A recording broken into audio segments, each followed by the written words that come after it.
salamat. Nakapag-relax din. Sana wala dito yung allergic boy. Yung demanding na allergic boy. Ay, ang ganda. Ay, parang kilala ko to ah. Wait lang, lapitan ko. Parang kilala ko to. Lapitan ko nga. Akalain mo yun? Parang siya nga, si allergic boy. In-expect ko na wala dito. Bakit nandito to?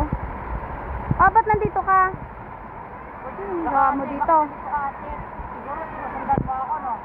Siguro kahit mo ako ate, nababansin mo kahit saan ako punta, nandoon kayo. Hoy, hindi no. Isipin mo, wala na nga, umalis na nga ako doon sa bayan. Umakyat na ako dito sa bundok. Napaka-demanding. Sa falls, dahil dito. Sinusundan ko daw siya. Feeling. Maganda. Feeling masyado. Ay na sa'yo niyan. Ano ginagawa mo dito? Ba't nandito ka? Umalis na ako doon sa bayan. Para di ba ako masundan. Nabaliktad mo, ikaw ang nagasunod sa akin eh. Ba't nandito ka? Kanina pa ako nandito. Bundok na ito.